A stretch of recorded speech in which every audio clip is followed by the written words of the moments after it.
ಮುಂದಿನ ಸುದ್ದಿಗೆ ಹೋಗೋಣ. ವಿಪಕ್ಷ ನಾಯಕ ರಾಹುಲ್ ಗಾಂಧಿ ಅವರು ಭವಿಷ್ಯ ನುಡಿದಿದ್ದಾರೆ. ಮೋದಿ ಸರ್ಕಾರ ಇನ್ನು ಕೆಲವೇ ತಿಂಗಳು ಇರುತ್ತಂತೆ. ಬೆಲೆ ಏರಿಕೆ, ಬಡವ ಶ್ರೀಮಂತರ ಮಧ್ಯದ ವ್ಯತ್ಯಾಸಗಳು ಈ ಸರ್ಕಾರದ ಪತನಕ್ಕೆ ಕಾರಣ ಆಗ್ತವಂತೆ.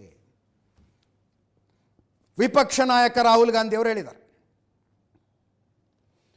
ಮೋದಿ ನೇತೃತ್ವದ NDA ಸರ್ಕಾರ ಶೀಘ್ರದಲ್ಲೇ ಪತನ ಆಗುತ್ತೆ. ಕೇಂದ್ರದ ನೀತಿಗಳೇ ದೇಶದ ಆರ್ಥಿಕ ದುಸ್ಥಿತಿಗೆ ಕಾರಣ. ಆರ್ಥಿಕ ಅಧಃಪತನಕ್ಕೆ ಇವರೇ ಕಾರಣ. ಇದೇ ಕಾರಣಕ್ಕೆ ಸರ್ಕಾರ ಜನವಿರೋಧಿಯಾಗಿದೆ. ನಿರುದ್ಯೋಗ, ಹಣದುಬ್ಬರ, ಕೃಷಿ ಸಮಸ್ಯೆಗಳ ಜನರನ್ನು ಕಾಡ್ತಾ ಇದೆ. ಮೋದಿ ಸರ್ಕಾರಕ್ಕೆ ಇದನ್ನು ನಿಭಾಯಿಸೋದಕ್ಕಾಗೋದಿಲ್ಲ. ಮುಂದಿನ 1 ವರ್ಷ ಕೂಡ ಈ ಸರ್ಕಾರ ಉಳಿಯೋದು ಕಷ್ಟ. ಮುಂದಿನ ಕೆಲ ತಿಂಗಳಲ್ಲಿ ರಾಜಕೀಯ ಬದಲಾವಣೆಯಾಗತ್ತೆ. ರಾಜಕೀಯದ ಮುಖ್ಯ ಚರ್ಚಾ ವಿಷಯ ಹಿಂದೂ ಮುಸ್ಲಿಂ ಬದಲಾಗಿ ಶ್ರೀಮಂತ ಬಡವ ಅಂತಾಗತ್ತೆ. ಇದು ಮುಸ್ಲಿಮರ ಜೊತೆಗಿನ ಒಂದು ಸಭೆಯಲ್ಲಿ ರಾಹುಲ್ ಗಾಂಧಿಯವರು ಹೇಳಿರುವ ಮಾತು.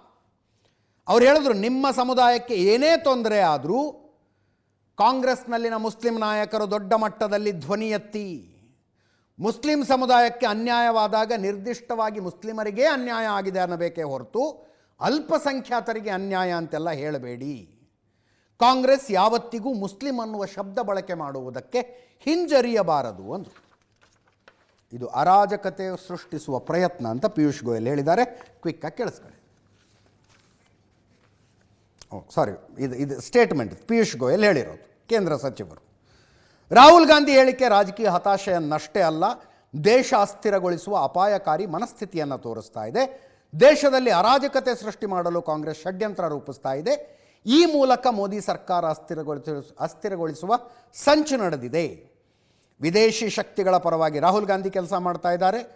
ದೇಶದೆಲ್ಲೆಡೆ ಅಸ್ಥಿರತೆ ಸೃಷ್ಟಿಸಲು ಕಾಂಗ್ರೆಸ್ ಮತ್ತು ವಿಪಕ್ಷಗಳ ಪಿತೂರಿ ಮಾಡ್ತಾ ಇದ್ದಾವೆ.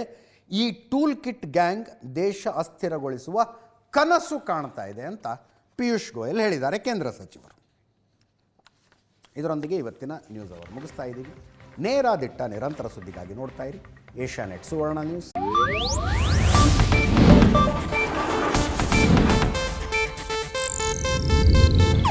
ಇದು ಏಷ್ಯಾನೆಟ್ ನ್ಯೂಸ್ ನೆಟ್ವರ್ಕ್ ಪ್ರಸ್ತುತಿ.